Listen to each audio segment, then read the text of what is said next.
Balita sa Moscow, Russia, naka-meet and greet ni Russian President Vladimir Putin ang kanyang AI version.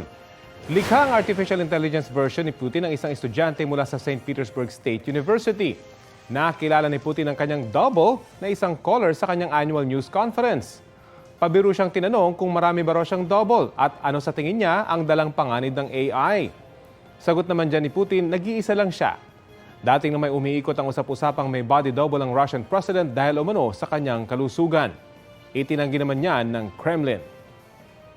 Kapuso, alamin ang maiinit na balita. Bisitahin at mag-subscribe sa GMA Integrated News sa YouTube. Sa mga kapuso abroad, samahan nyo kami sa GMA Pinoy TV at sa www.gmanews.tv.